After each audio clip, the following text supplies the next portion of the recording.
God morgen, alle sammen. Jeg heter Sten Gunnar Bondevik. Jeg skal være dagens moderator. My name is Sten Gunnar Bondevik. I'll be the moderator of the day, or of the first part of the day. Welcome, all of you. It's a great pleasure for Innovation Norway to be part of this fantastic work, meeting here now again for the sixth time. It is a fantastic achievement of the people behind this initiative from its very inception until where we are right now. It is again, I think, for all of us a great pleasure to be here at CBPF. I think many of the academics in the room feel really at home in an auditorium like this, in these vicinities, and what more or what is more natural than being hosted here by CBPF than to leave the first word of welcome to the director of CBPF, Mr. Ronald Shellard. Please take the stage.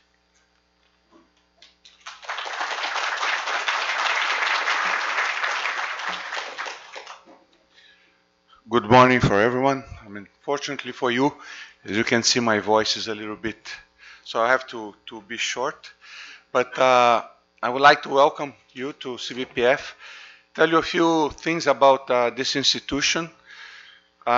We are an institute associated to the Ministry of Science and Technology, and some other complements which we don't know if it will be, from 1st of January on, but certainly will be still science and technology. We are one of the first, actually we are the first research institute in Brazil which is fully dedicated to research. People here were, 100% of the time when this was founded, dedicated to science. And this, for you who are not Brazilians, give you a sense of how young science is in Brazil. It's almost as young as I am. It was founded a little bit after I was born, so and I'm not so old. But we are an institution dedicated to basic science. We do basic research. We cover quite a large area of physics, from astroparticle physics, high energy physics, to condensed matter, to biophysics, to, sometimes you even surprise. Recently I just discovered that some of our colleagues are working on cancer treatment, things like that. So, as physicists, we are always very, very pretentious. We think we can understand almost everything, like we can understand about oil and gas, which is completely out of our normal reach, but we think we can understand that. But anyway, since we have been here for 70 years, we had many Nobel Prizes coming to this institution. We are still a sort of the arm of the government in relation to the physics community. Although I insist that we are always associated to basic science, and I always, provocatively, we always say that what we do is completely irrelevant for daily life, which is always a bluff. In practice, we do a lot of things which have impact on society, and we are proud of that. We are sort of a place where you can have industry, people from business, meeting with people from academia. So this room here have been the place of many meetings between those communities, which in Brazil normally don't talk too much. So we are hosting, I think, for the third time this meeting here. For us is a big honor to do that. On the first meeting we had here, I insisted that we should not wear a jacket, and I still came with the jacket, but I encourage everyone from after the beginning of the opening talks, people take off their jackets. Anyway, I think it will be 2 days of very interesting meetings. I wish you all a very good meeting. I have to leave today because apart from being administrative director here, I still from time to time do a little bit of physics. So this afternoon I go all the way down to Argentina to work in we have a cosmic ray experiment there, which is part of a big enterprise involving many countries. But I hope you have a nice time, and I think 10 years from now, while we are still here, I mean, I think I can still make some remarks about we are always in a constant state of crisis. I mean, the first opening here, I made reference to crisis, but this is something which we are very well weathered. So if all of you who are from abroad, I mean, who have been following up, I mean, things in Brazil, I think, I mean, in spite of all the things which come in the news, I mean, every year we do a little bit step ahead. I mean, perhaps we should do a little bit more, be a little bit more faster. But being old as I am, I mean, and having science, having my age, I mean, I think science in Brazil is growing, and more than that, I mean, this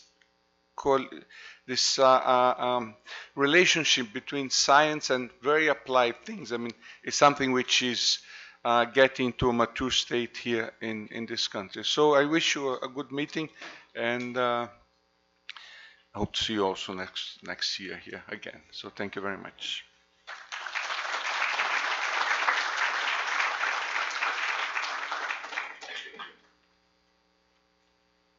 Thank you, Ronald. I can assure you that we will be here next year if you will let us in. I should have started the whole thing, of course. It was a junior mistake by saying, of course, Consul General, Excellencies, ladies and gentlemen. I forgot. I'm really sorry, but I'm saying it again. Consul General from the Norwegian consulate here in Rio, also a co-organizer of this, and a proud, I believe, sponsor and supporter of this initiative from its very beginning too.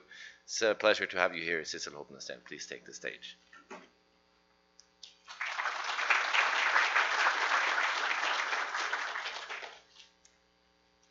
Yeah, okay. Well, good morning, everybody. Nobody mentioned, everybody remembered, and included. Yeah, well, I am proud, obviously, very proud to be part of this and to be not only a sponsor, but also a discussant partner in this event. And it's actually the 4th time that I have the opportunity to welcome you all. Can you hear me? Yeah, good.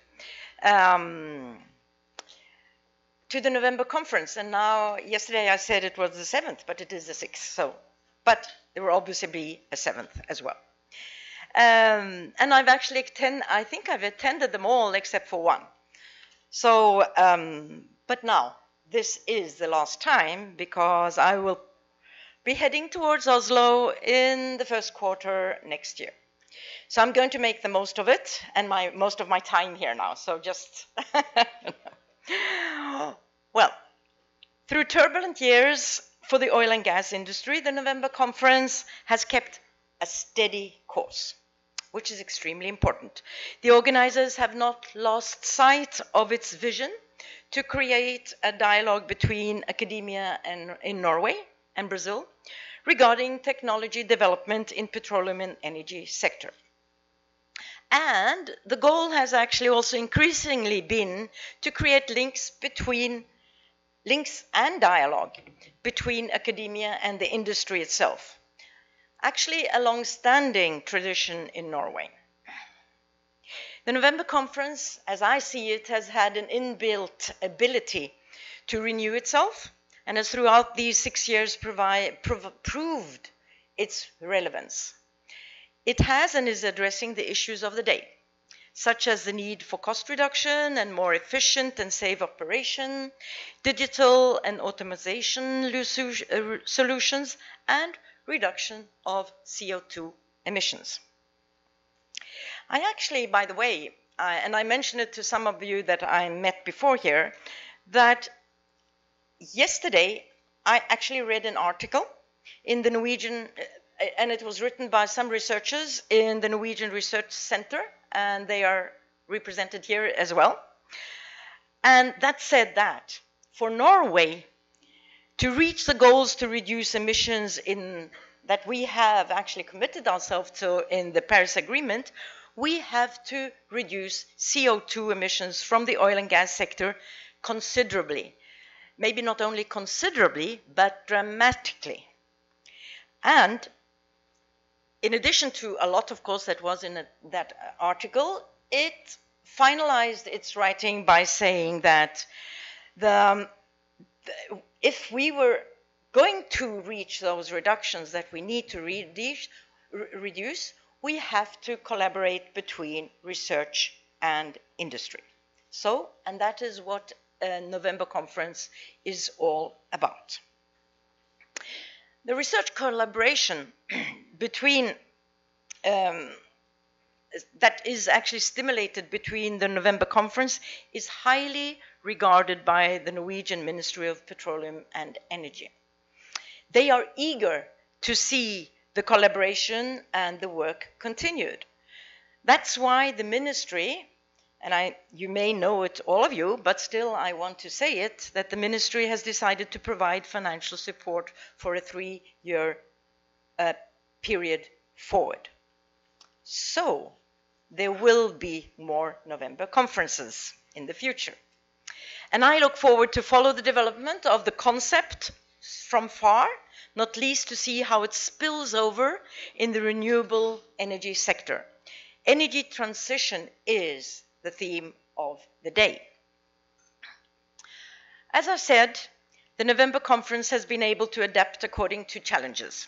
Some are intrinsic to the sector itself, others are, of course, related to the policy environment. During the last couple of years, Brazil has implemented reforms in the oil and gas sector that have created a favorable investment climate. And results have come quickly. International actors are investing. The 6 bid rounds will result in over $400 billion in revenues to the government and $112 billion in investment, and a lot of new platforms and a lot of new wells and so on and so forth. So this will ultimately mean more jobs and development, hopefully. However, it also means that in order to materialize such results and to tackle all the challenges that will arise, the industry needs to continue to invest in technology and research. The sector is catching momentum, and there seems to be a sense of optimism.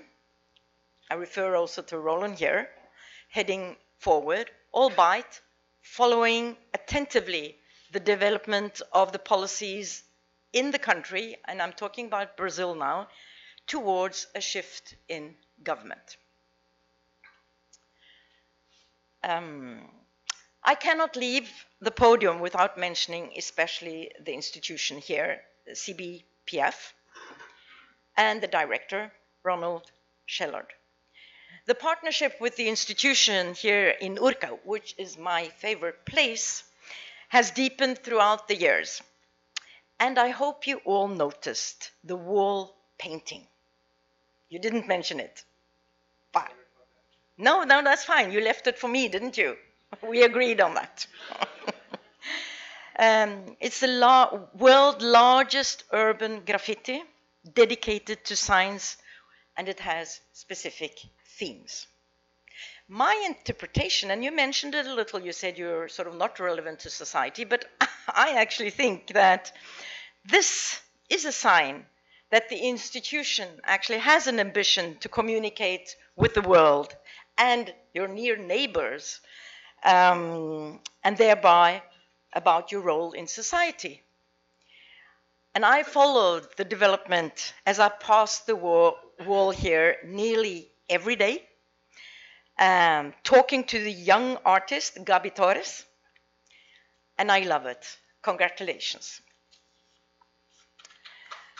Yeah, I think that's really good. So please take a tour outside and have a look. It's really so wonderful. So then,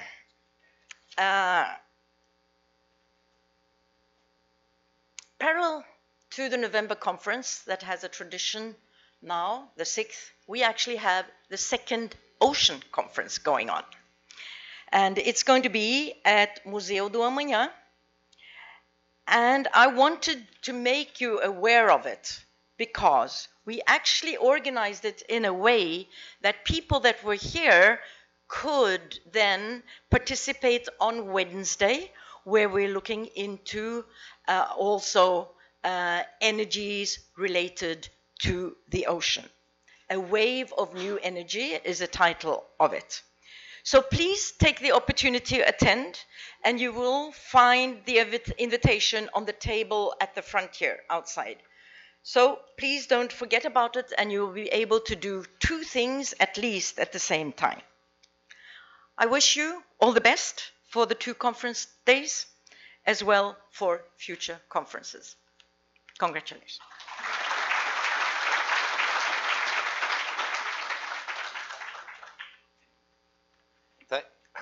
Thank you, Cecil. Cecil mentioned this is a part of, and it's actually maybe the inspiration for creating something called the Norway-Brazil Weeks. We called it last year for the Norwegian-Brazilian Business and Science Weeks, but now we just say the Norway-Brazil Week, which is a larger platform to signal the extent of our 2 countries and our relationship and our cooperation. And I think that really the point is here that we are bringing not just Norwegians to Rio to talk to other Norwegians. We really are, our goal is to really bring players, institutions from Brazil and Norway together. And I think that no institution has done that in a more in a better way and more extensively than our dear partner FINEP, that has been a very, very steady partner over many years, and now also in the joint call where we're really off to a fantastic start. I just want to say that before Mauricio takes the floor, that he has been a special, particularly important man in this cooperation, and I know that he and Rune Andersen, for those of you who don't know Rune Andersen, you really should know him, don't miss out on the opportunity today. But he and Rune Andersen, they have had many beers and many sausages around the Lagoa in order to achieve this. So never underestimate beer and sausages, okay? No. Please, Mauricio, Superintendent at FINEP.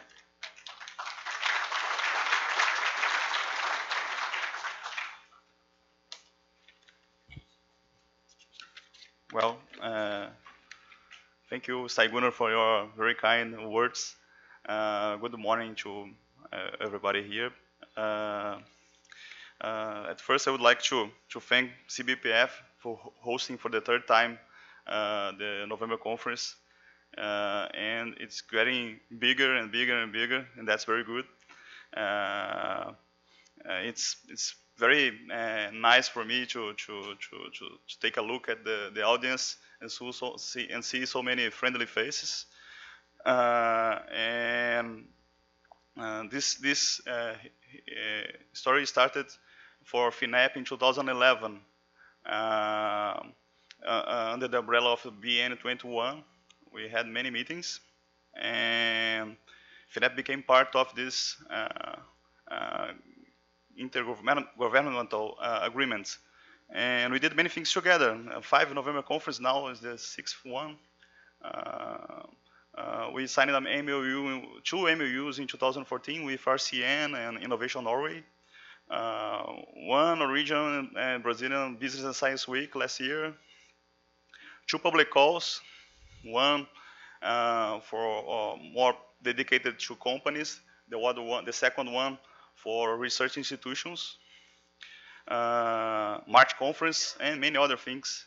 And it's nice to see how this partnership is getting more strong, and it's growing, and it's going to other subjects beyond oil and gas. So we're talking about aquaculture, talk about ocean, renewable energy. That's very interesting. And I'm sure that we are going to do many other remarkable actions together. So I would like to announce that we are planning to launch next year 2 public calls, one for oil and gas, the first one, the third in oil and gas, the first one for renewable energies, and I'm sure much more will come. Brazil is going to have as a new government next year, and so that has also the goal to increase the percentage of GDP that we expend in R&D and I. So the idea is that in 4 years time to double the money from 1% of GDP to 2%. So we expect to have a lot of money to do that. So and international cooperation has a very important role on this. So and here we are in a conference where it's important to do matchmaking. It's important to strengthen the partnerships you already had, to know people, and I hope you take advantage of that and take the opportunity that this conference offered. I'm sure it was the number of proposals we received in the public calls is related to the good job we do with this conference, the space you have to meet each other. FINEP has increased a lot the international partnership, and I would like to say that all of them are very important, but the strongest one is with Norway, for sure. And we do care a lot about this partnership that brings us some very interesting results. As my dear friend Rune Anders always says, always remind me, the November conference they're getting better each year. So we have here the challenge to do this November conference better than the fifth, the fourth, the third, the second, and the first one. And that's a big challenge because they are very good workshops. And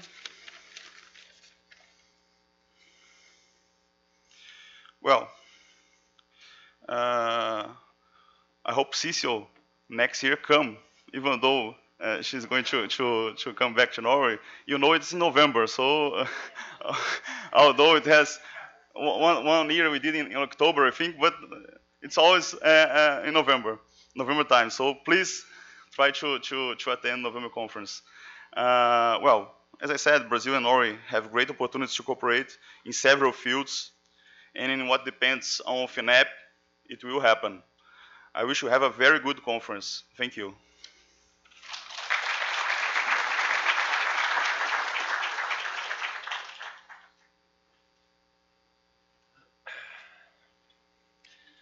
Well, I'm sure that the Norwegians here are not here because of the November weather in Norway, but it can be sort of at least it's not the primary cause for coming, but I'm sure it can be sort of a third or a fourth down there.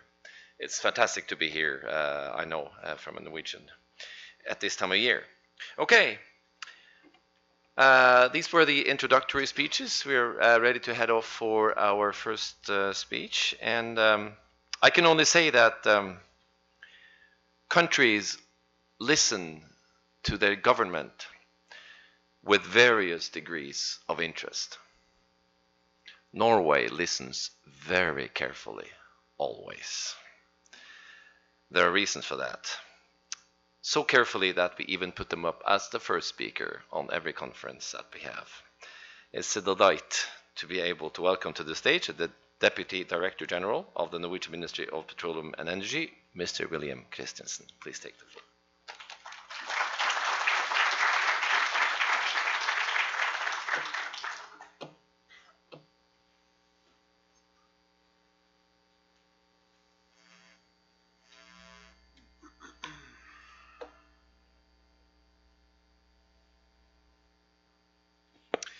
Well, thank you very much. Ladies and gentlemen, it's a great pleasure for me to attend the annual November conference. I actually had the pleasure also to attend or the signing of the MOUs when that was done in 2014. So we are really proud of what you have achieved here together, and we like to think that we are a part of that. So we're really proud of of all the work that's been done. So I should say that of course, this is the central meeting place for Brazilian Norwegian cooperation in petroleum research and maybe also in other fields in the future. We will have to work on that. But energy transformation is one subject of this year's conference. We are indeed facing changing energy landscape. We need to find the right balance between providing enough energy to cover and increase demand and addressing the common climate challenge.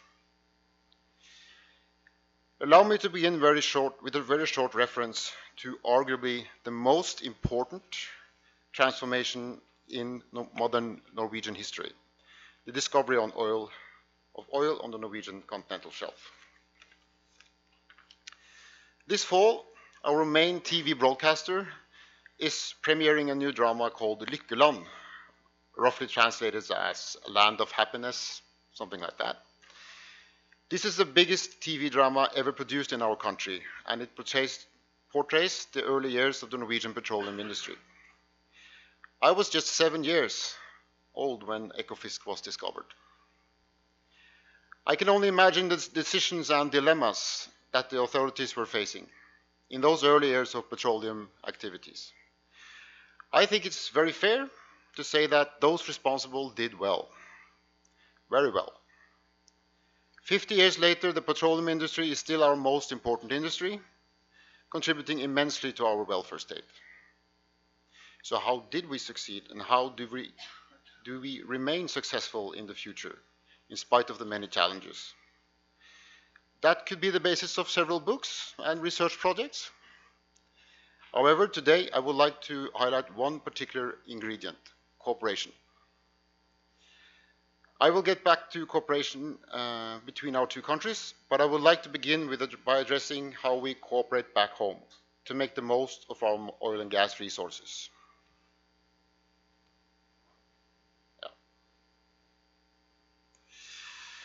In 2001, Norway established an advisory body on petroleum-related R&D called OG21, Oil and Gas in the 21st Century. Here, all companies, technology suppliers, and the R&D community work closely together to direct efforts towards a set of agreed priorities. In this way, OG21 provide and share facts that allow for better coordination of R&D efforts, but within the industry and both within the industry and between the industry and government bodies.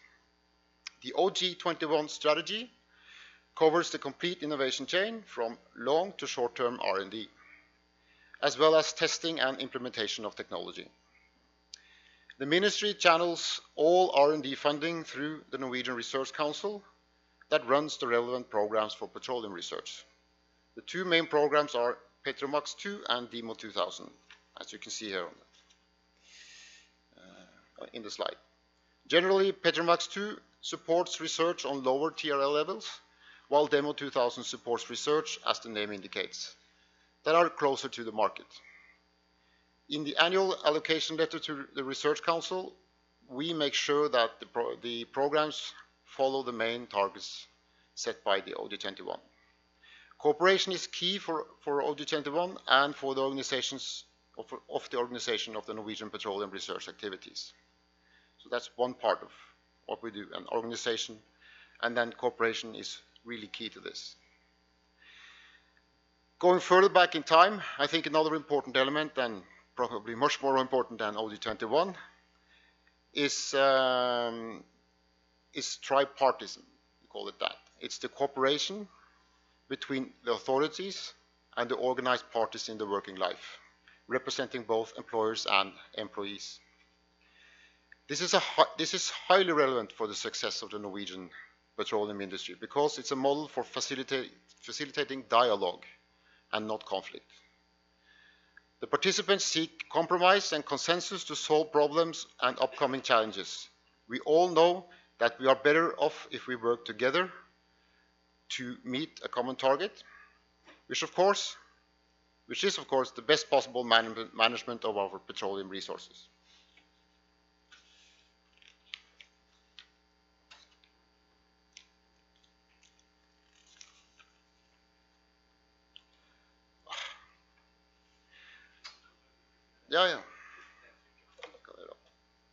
The third example of successful cooperation I would like to mention today is between industries.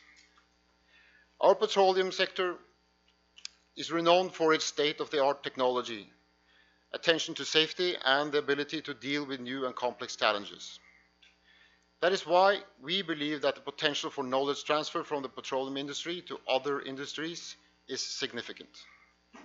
Actually, it started the other way around. When oil was discovered on the Norwegian continental shelf, at the time so elegantly portrayed in the TV drama I mentioned, we could draw on extensive experience from other ocean industries like fisheries, shipping, and maritime operations.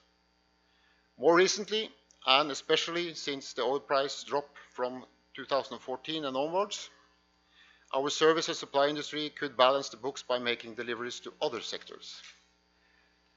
Last year, and as part of the Norwegian-Brazilian Business and Science Week, State Secretary Ingvild Smines Tybring-Gjedde gave an address at a high-level ocean seminar here in Rio de Janeiro.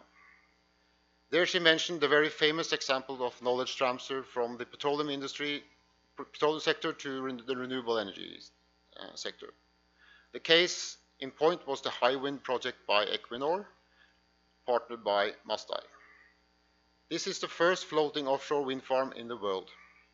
Hywind can be used for water depths up to 800 meters, thus opening up areas that have so far been inaccessible to offshore wind.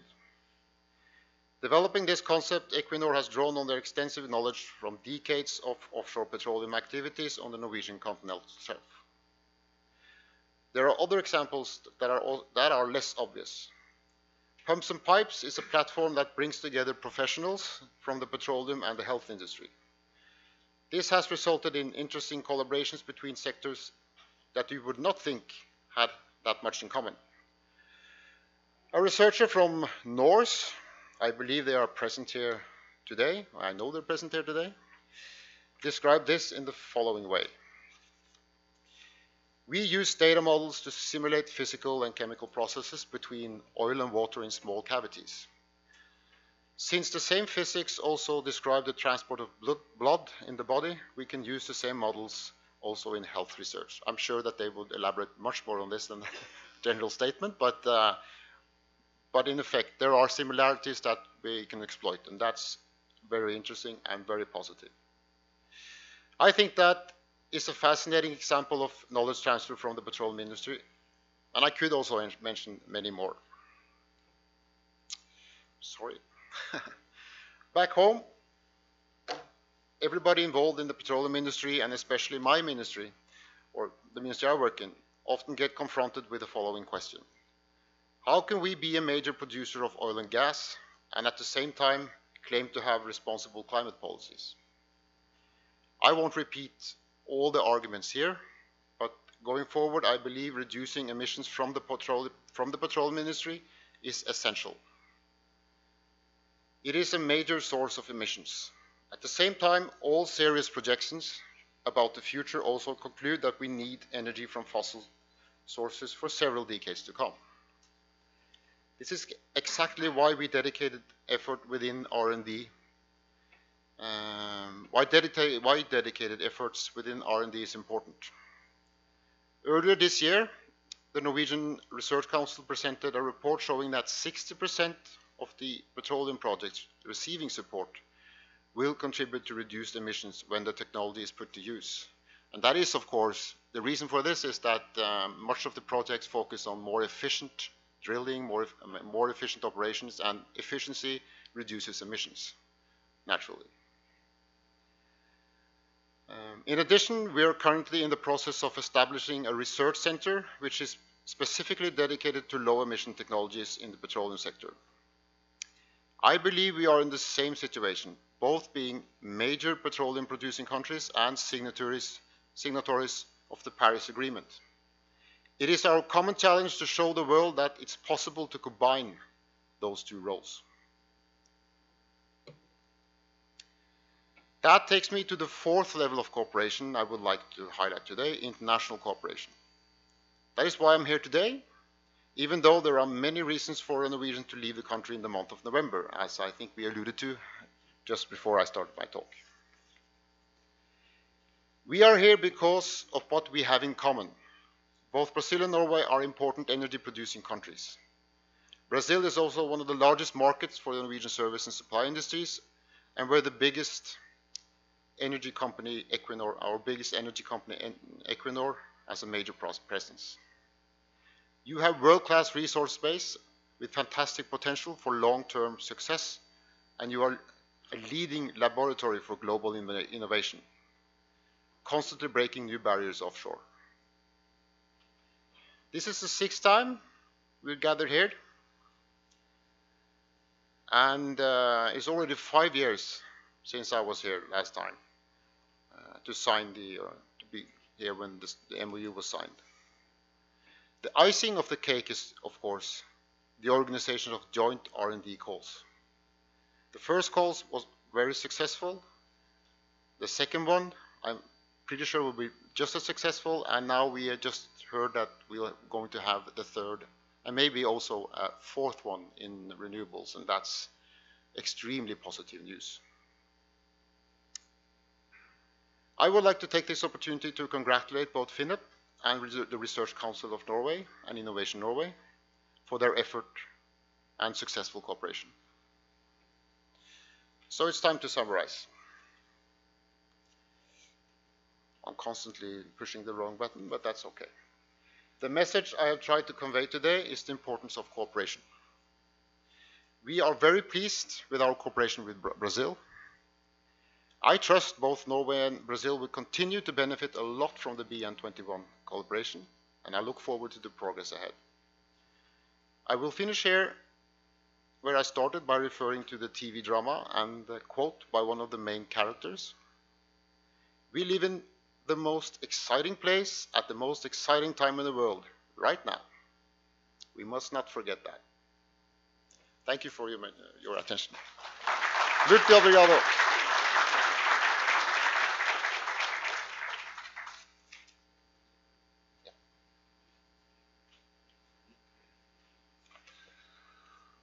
Thank you very much to the ministry. Now over to the first speech from academia. As I think many of you know, the various institutions in Norway have been sort of in lead and have been sort of holding the initiative here. Now it is good to see that University of Oslo for some time is keen to lead this, and it is also therefore a particular pleasure to welcome from the Technology, Innovation and Culture Center of University of Oslo, Professor there, Taran Tune. Welcome.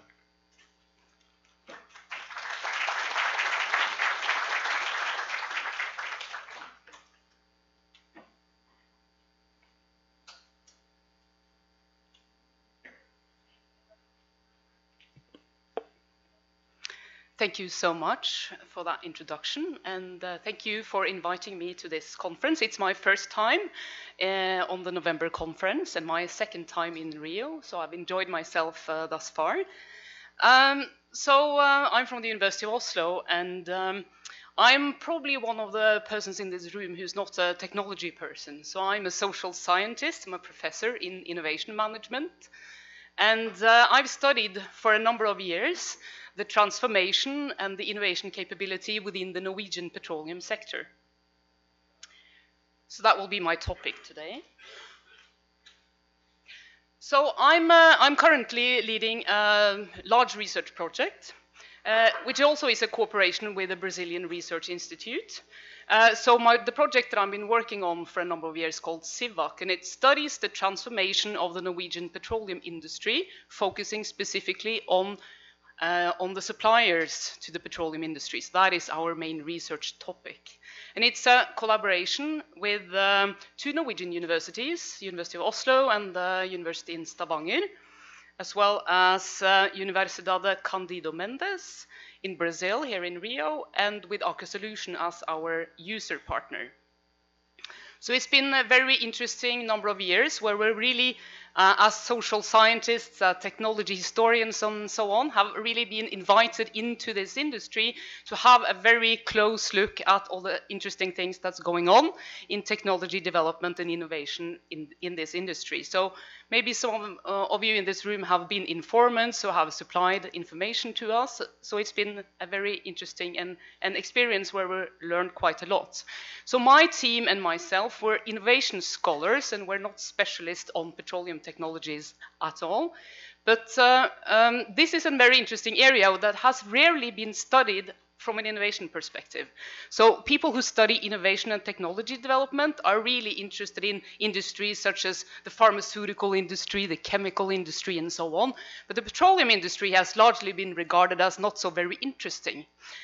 Because you have a specific way of developing technologies and so on, which is a bit hard. It's really hard to study the technology development going on in this sector. So that has been one of our goals, is really to try to find out how innovative is this industry and what's the specific character of innovation processes in the petroleum sector. So the goal of this project has been to generate new knowledge about innovation and industrial transformations in the upstream petroleum sector. So that is the focus.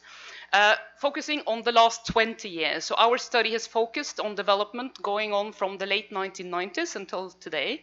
We have particularly targeted the last 5 years, and this, from our perspective, very interesting crisis that has unfolded in the petroleum sector, to try to look at how kind of a downturn in the oil sector has really stimulated a lot of innovation activity. So I do understand that that's been a really troublesome time for you. For us, it's been very interesting as well. But we also want to say something about the future. So our perspective has also been that we need to understand how this industry has been changing and is continuously changing, to try to say something about the potential for future transformation. And the project has been funded by the Norwegian Research Council, the Petro Max program, and some additional funding from the University of Oslo. So my talk here today, I'll focus in on 3 questions. So as an innovation scholar, we study innovation activities looking at the system of innovation. So really want to understand the specific conditions that were in place or that developed over time that were really instrumental for supporting the growth and development of a really sophisticated technology, kind of hard technology sector in petroleum. So petroleum industries in many different countries are quite different. And if you compare the US experience and the Brazilian and Norwegian one, you will find differences and similarities. So we want to see something about the conditions that have fostered innovation. We really want to say something about how innovative this industry is, and also then finally to what does that kind of tell us about the future potential for future transformation.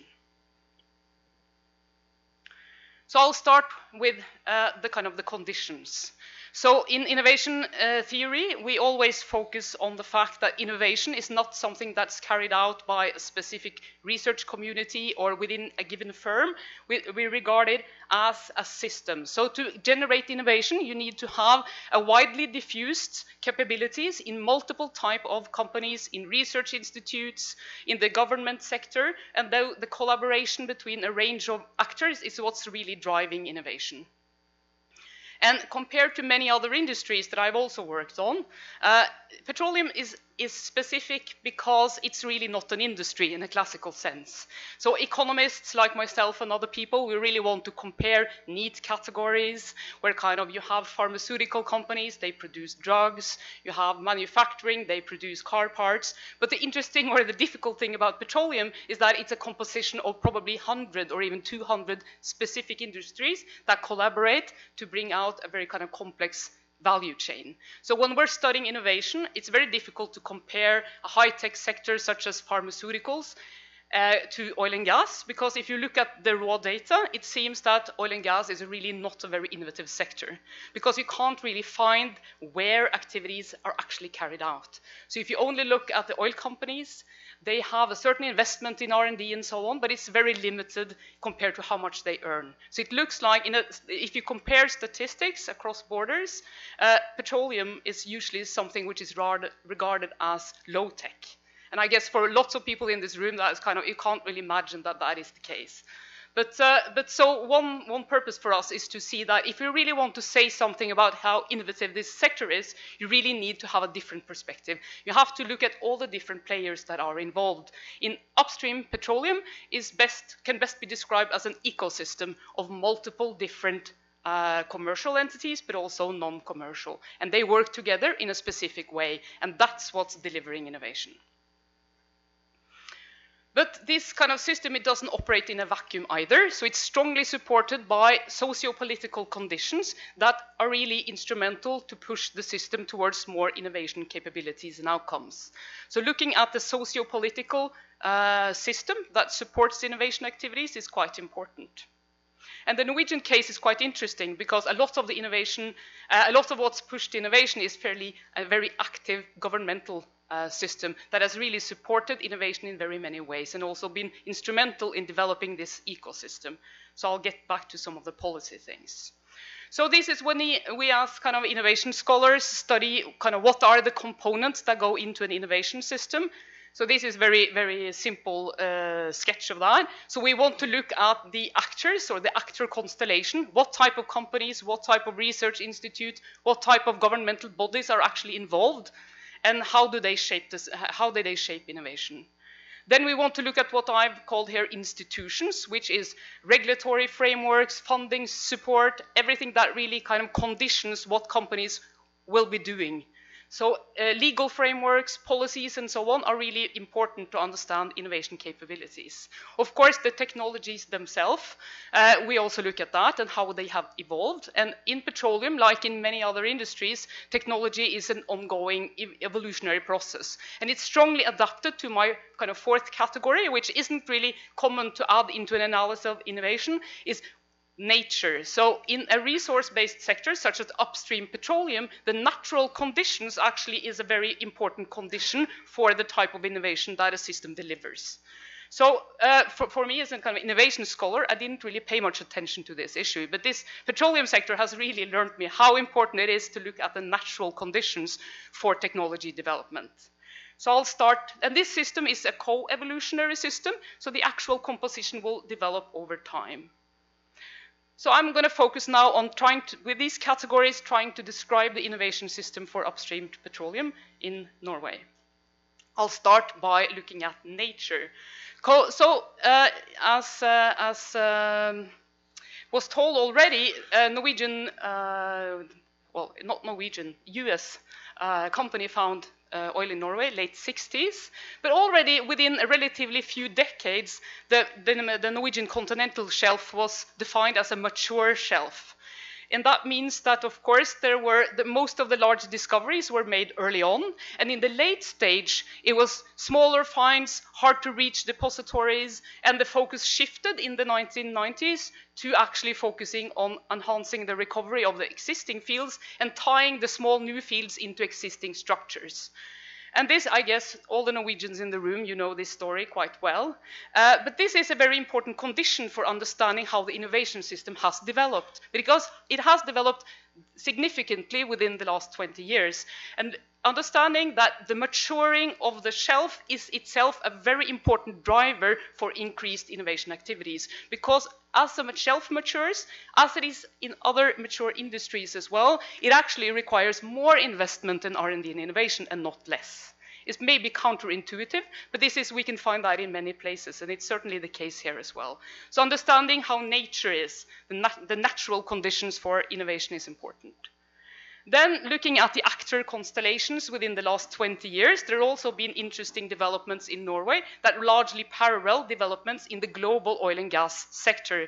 What we see in Norway is both at the same time an increased concentration on the operator side, where Equinor now is really the majority, and lots of the former multinationals that were early on the shelf has exited or decreased activities, but at the same time also increased diversity. So new independent companies focusing on tail production and so on have changed the actor composition. So that is an important thing. In petroleum, as we see in many other mature industries globally, there is a diversification of large companies. So large companies, such as a petroleum company, used to control all resources inside. And just like in car manufacturing, also in oil and also in chemical industry, increasingly large companies have disintegrated and created complex value chains among themselves. In the petroleum sector, this has led to two things. First of all, it has led to the development of kind of really large petroleum service companies that actually execute most of the innovation activities in the sector today, where the operators function more as kind of coordinator, but also with a more complex value chain and more demanding conditions, development of a range of specialized technology niches. So now the Norwegian operator, kind of the landscape of all the actors in the system, is a very complex one. So you have a whole value chain with a lot of companies that are spread over the whole petroleum value chain.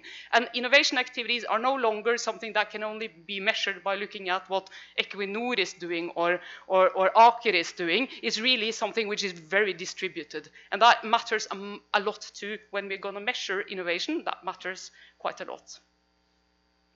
In terms of the technologies, what we see over the last 20 or even 30 years is the development of a new technological style fitting to the new demand conditions of the mature shelf. So it has both developed and deployed a range of new technologies, such as within the seismic area, within subsea, and a range of other control technologies and so on. And increasingly, in the latest field developments, focus has been on integrating a number of new technologies to develop fields in a completely new way, where Norway in the early days had kind of a typical technology based on platforms and so on that has shifted dramatically to kind of subsea technologies and so on. So overall, when we look at kind of the development of the technological style and field developments in Norway, a lot of the new technologies that I'm sure a lot of people in this room have been involved in developing technologies on the subsea side and so on. So this chart here just describes how these technologies, when they were first deployed. So in the later stage, coming to 2015 and 17 in my chart here, what we see that a lot of the new technologies that have taken 20, even 30 years to develop are now coming together as an integrated package of novel technologies. So the conditions on the shelf, the style of doing business, and the integration of different services have kind of made the mark also in the field development projects. My final kind of category there was the institutional conditions. And I'm sure if you know something about the Norwegian oil history, which was briefly kind of mentioned and focusing on this Norwegian TV series. But what is very important is that the whole development of the Norwegian continental shelf was very much a political project.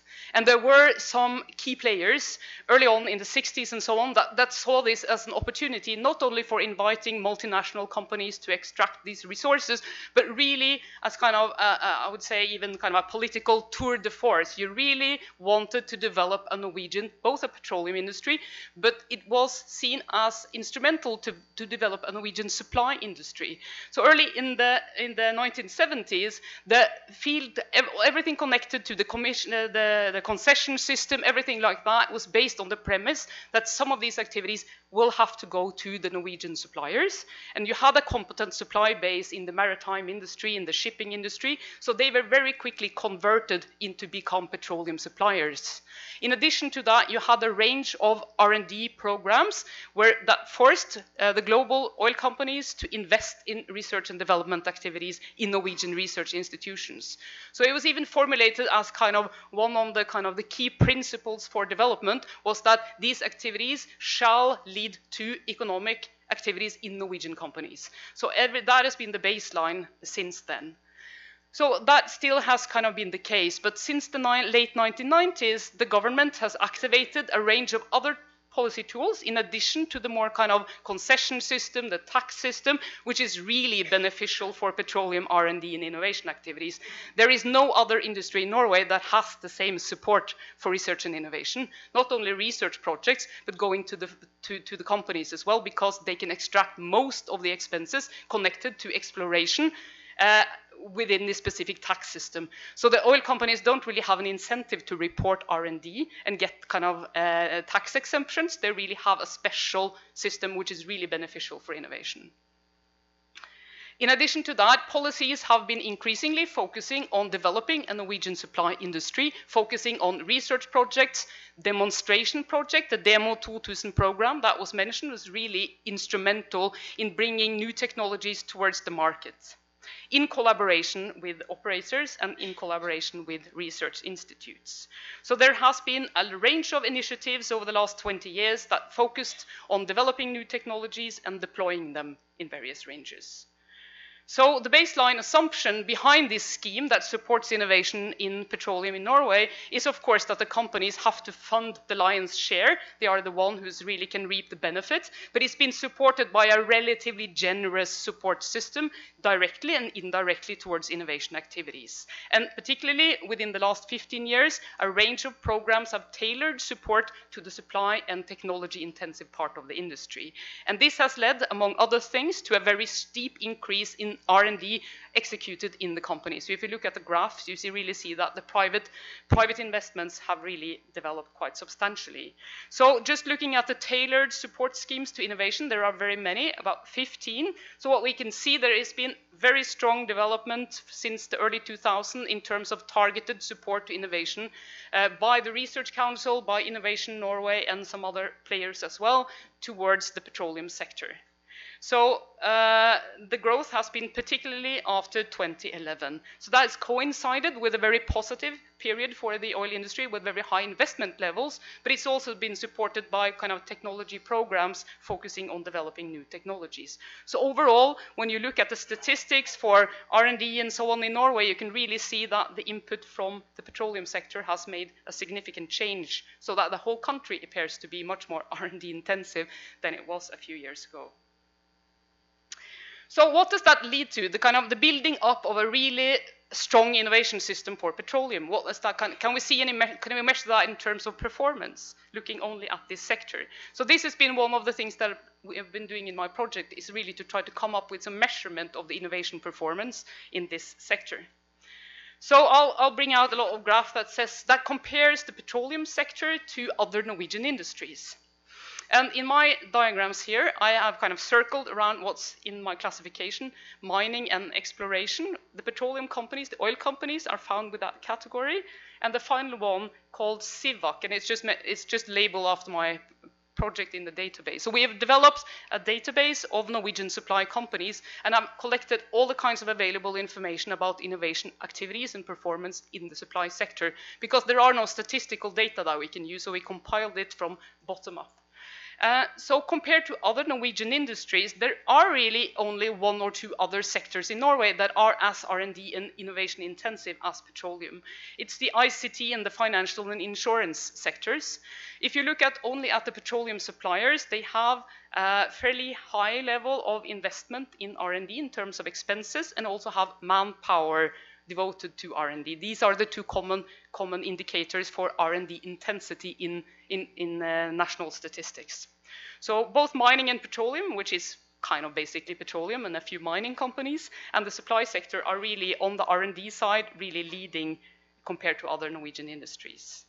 If we also look at only at innovation activities actually connected to bringing new things to the market, we even see a stronger kind of dominance of the supply and the petroleum sector. We compare here in terms of how much innovation expenditure they have and how much people are involved in innovation activities in different industries. And CBPF here, the supply sector, is again very high compared to most other industries. So there are some other sectors that are generally regarded as high-tech, such as ICT and financial and insurance sectors and so on. But the petroleum supply sector, again, is very much on a high level. And if you kind of pool the resources across both oil sector and the petroleum supply, you're really looking at the core of the innovation capability in the whole country. What's specific about how innovation is performed in the petroleum supply sector is that a lot of the product innovation, that is development of new products and putting them on the market, here again, the supply sector is really on a very high level. So compared to most other sectors, it actually has more, both new products put on the market and also new services. So it's the ICT sector, which is at the same level as the petroleum supply sector. And then kind of a final point about the innovation measurement and so on. So when we measure innovation, we also look at how innovation activities are carried out. And in most very high-tech sectors, such as ICT or pharmaceuticals or biotech and so on, they have a specific form of innovation that we define as STI, science technology innovation. So they put a lot of effort on product development, they invest upfront in R&D, they are very interested in securing the rights to new technology so that they can reap the benefits. In other sectors, and petroleum is one of those, innovation activities are less geared towards those type of input. It's much more about collaboration, particularly between suppliers and their main clients. It's about combining services and products. It's about sharing risk rather than owning a specific technology. And it's about learning in practice rather than kind of learning in formal R&D projects. So these are distinguished, and it's called DUI, doing, using, interacting. That's the acronym there. So these are two classical senses. So most high-tech sectors is the yellow one, and most kind of non-high-tech, most manufacturing and so on is characterized by the green one. But what we know from other studies is that sectors that are the most innovative sectors in an economy is usually the sector that combines these two modes. So it's both investment, a lot in formal R&D, but it's also very collaborative, learning-intensive innovation activities. And this is also the case for upstream petroleum. So when we look at the different parameters for innovation activities in the supply sector in particular, we see that compared to all other sectors, they score very highly on both on science and technology inputs, but they also have these very unique partnerships between vendors and clients and so on. So what we know that both this sector is actually characterized both by high investments in innovation, but also on this kind of learning-oriented innovation process. But when we look at it in terms of performance, we see that most important from the supplier's perspective, what they kind of measured by how much they earn based on innovation activities in a 3-year moving window, we see that learning or kind of collaborating with clients is kind of what really is the most important in terms of the innovation performance. So for suppliers, R&D is important to be kind of at the table, but it's the actual cooperation with the clients which really determines the kind of turnover that you get from innovation activities. So you need the R&D stuff as well, but you really need to bring that into another context, and that's what makes this sector interesting, that it has these collaborative dynamics. So we have consequently looked very much on the patterns of collaboration in this sector. And it seems to us, in any kind of study that we have done, that collaboration between vendors, between the technology suppliers, between the research institute, and between the operators is the main mechanisms for innovation activity. And the R&D networks in this sector are really dense. So it's a very connected sector. And we have gone to very long measures to try to actually map the whole innovation network in Norway. So I'm sure a few people in this room, you are going to be a little dot in the diagram that I'm going to show you here. So we have targeted, we've measured every research and innovation project in Norway over the last 10 years and looked at every partner. So both Norwegian and Brazilian partners are probably in this database that we have. So we looked at how the network has developed over time.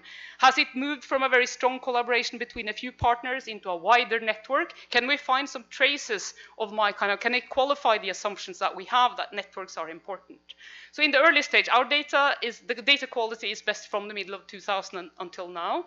So in the early stage of the development, as you could expect, the research and development networks in petroleum was very much dominated by the big operator companies and by research institutes such as IRIS and SINTEF and so on. So this very strong kind of based on the goodwill agreements and these kind of things, so that you have these very strong ties between certain research institutes and the operator side. So that was very dominating about 10, 15 years ago. So all the pink dots in the diagram, that is the supplier. So as you can see, everything which is not connected to the core are important parts of the network, but they're really not tied into the main dynamics of the system. So the main dynamics of the system about 15 years ago was this very strong collaboration between a limited number of partners that interacted very intensely.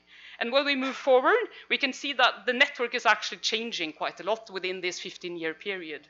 So there are more actors involved. So you have new areas of science, you have international partners, you have an increase in the network, and you have, for us, because we have been very interested in the suppliers, we can see that it's a strong growth on the supplier side in the research and innovation networks. So there are much more of them than it used to be, and they receive somewhat of a more central location. So they are again the pink ones, and you can see in the diagram that you can see much more kind of pink ties emerging in the network. So the suppliers have become more central in research and innovation activities in this time period. So still collaboration, oil companies and research institutes, but you have a third partner entering into the network. In the last slice of our network data, you can again see that something has changed.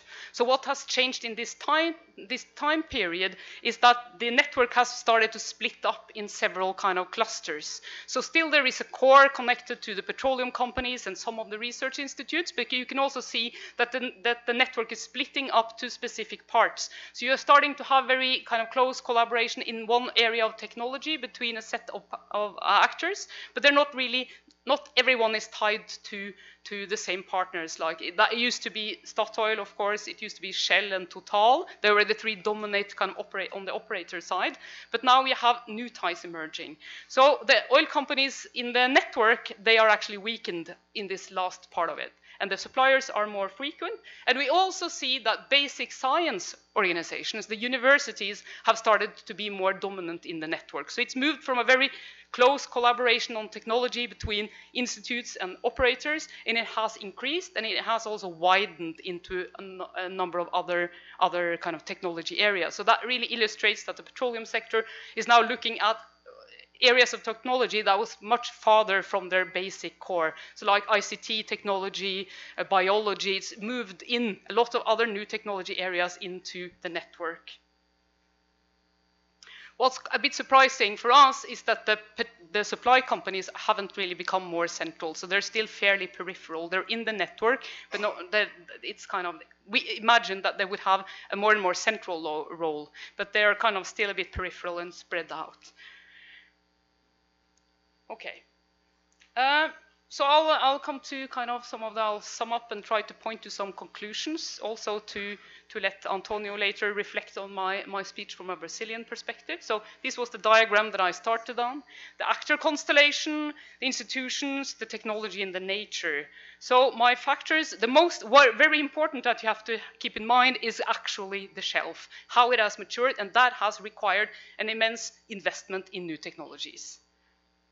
It is very important to understand that also the industrial basis in petroleum has changed quite a lot over the last 20-year period. It's become much more diverse, and it is both increasingly diverse, so it's spread its competences on many players, and it's also networked at the same time. So it works as an ecosystem rather than as big companies that fund most of the activities. So that is important from an innovation perspective as well.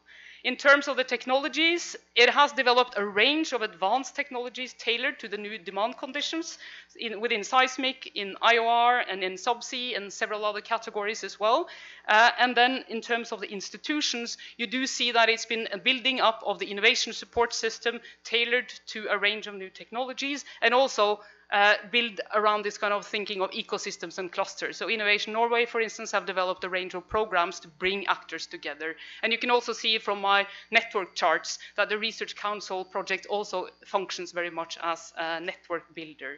So this, I would argue, building up of the innovation system has been important in terms of developing the upstream sector in Norway, and particularly the technology side of it, to become a really innovative sector. And it's probably, I think it's fair to say, if you compare all Norwegian sectors today, this is the core of the innovative capability of the whole country. It's really a lot of the technology, advanced technology deployment is really concentrated in petroleum. And when I tell the Oil and Energy Ministry this, they are really happy, but for me it's also a bit of a challenge. I think we need to see this as a double-edged sword somehow, that we're really concentrated the brilliant mind, the really advanced technologies in that sector of deployment. But it's it's diverse, it's connected, and it certainly is dynamic. It enables to build and deploy new technologies, although it takes time for new technology to be deployed on the shelf, because of course the technological demands, they really need to be met, but still, compared to many other sectors, is fairly quick on its feet. It really changes quite quickly. So the more innovative the sector has become, of course it demands also much more from its surroundings, so it's a dynamic relationship. Finally, we kind of what we've worked on this topic is not only understanding the innovation system, but we've also focused quite a lot on how this, having a very dynamic and innovative sector, what does that mean in terms of future transformations? What was already alluded to, a lot of the players here, of course, they are really adept at adapting to these cyclical changes. So they are able to develop and deploy new technologies to take care of these kind of shorter terms or cyclical demands. But what we also see in a lot of our studies, that kind of changing in a more radical sense to a more kind of structural change, where the oil price will continue to be very low for a long time period, or when you have increased competition from renewables, which means that you will meet not kind of peak production, but actually that there will be a significant peak in demand, which means that the whole business model of the sector will change. That is a much more troubling prospect, because the innovation system is really tied to changing and collaborating and solving short-term problems, but it's probably not so adept at actually making those more substantial changes. That is difficult for any industry and for policy as well. So to sum up and to give some kind of reflections of what we can learn from the kind of the Norwegian story in terms of innovation policies in other countries, I think that this case, and I think this is the petroleum sector is the best case for how an active innovation policy has really shaped a sector. And this is a system building exercise. It's not about only supporting R&D or supporting research communities. It's really about thinking about the institutions, the actors, and their interactions very thoroughly, and to build a system around this.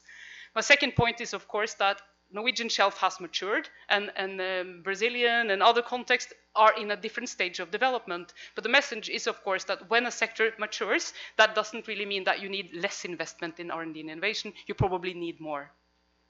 And that also means that there are higher risks, because the return the return to those investments are likely to be less. So it's more costs and it's more risky, which only in most kind of, if you compare any sensible sectoral study or industry study, you will see that that requires collaboration to spread risk and to pool resources. So this collaborative model is not going to be less important, it's going to be more. And if you compare that then to what we know from the global kind of petroleum context, in any context, it's no longer the big giant companies that really control all the resources. It has developed into a complex value chain, and the innovation activities that is kind of occurring across the whole sector and not only within this broad these kind of companies that you can kind of provide some support to. So you really need to build the collaboration and the ecosystem around them. So that also requires new type of innovation policy tools and a bit of innovation among the policymakers. So I will end here. Our project has very recently published a book about, among other things, this topic.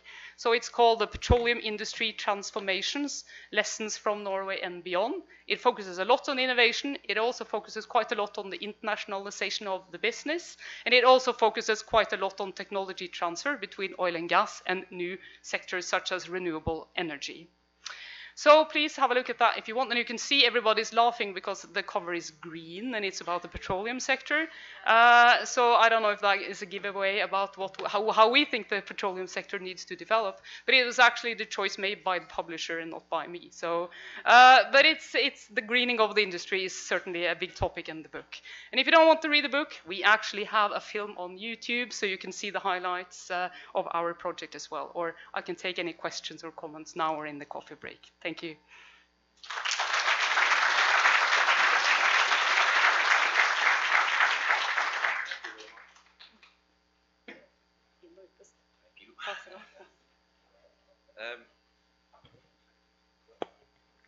First of all, thank you very much. I want to congratulate all of us in the room. You came in here as low-tech and leave the room as high-tech. That's not so bad, actually. And so those of you also who wonder why you're here, now you know why you're here, where you came from, and probably also where you're going to end up. So that was pretty much from one speech. There will be a debate, or at least there will be a response to your speech after the coffee break from Antonio Botelho, and maybe in that session we can also find time for some questions. If you have some questions that you want to raise, you can think about them in the coffee break. Now, half an hour, enjoy. Remember, it's not allowed to bring food or drinks in here, so enjoy everything outside.